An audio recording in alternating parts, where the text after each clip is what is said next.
The following segment is sponsored by Arnold Ventures. High and rising healthcare costs are making healthcare less affordable and accessible for American families, leaving many with the decision to either delay medical care or pay for other life essentials. And Dr. Mark Miller is here today to discuss in greater detail this challenge that's affecting so many people. Welcome, Doctor, to the show. Thanks for being here. Yeah, thank you for having me, and thank you for spending a little time on this issue. It is a big issue and something we need to talk about, so I'm grateful for your time.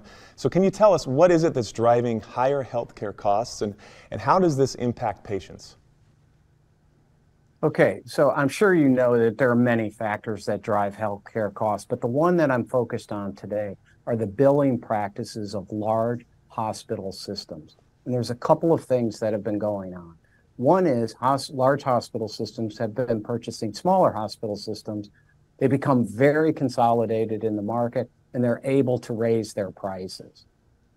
A second thing that they've been doing is purchasing local physician practices. And just to be clear here, same physician, same services, routine medical services like a injection of a drug or a diagnostic test.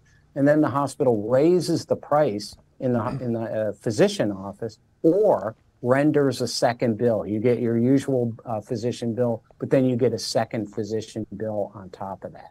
The impact on the patient is that they pay higher co-payments, and as a little bit of a sidebar, that sometimes means that people don't go and seek the care, but it raises their co-payments, and two, it increases the premiums that they pay. And of course, if they have an employer-provided insurance, it raises the premiums for the employer as well.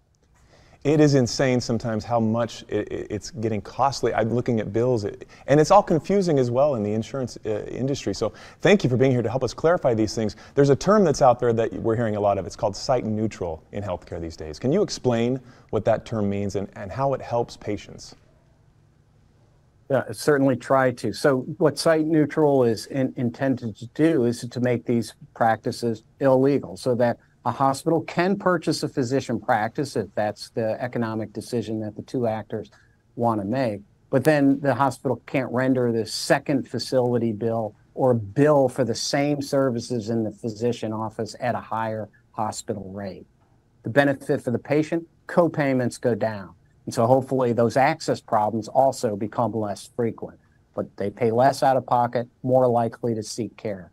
The premium for the employer goes down.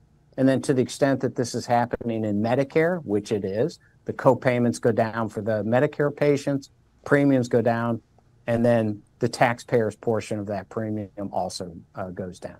So lower prices, better access is the benefit to the patient. Thank you, Doctor. These are hard waters to navigate and to understand, so we appreciate you coming on to explain. But where can we go for more information on the subject? Again, I appreciate you talking about this. Where you can go, arnoldventures.org/same service, same price. Excellent. Thank you so much, Dr. Miller, for joining us today. Take care.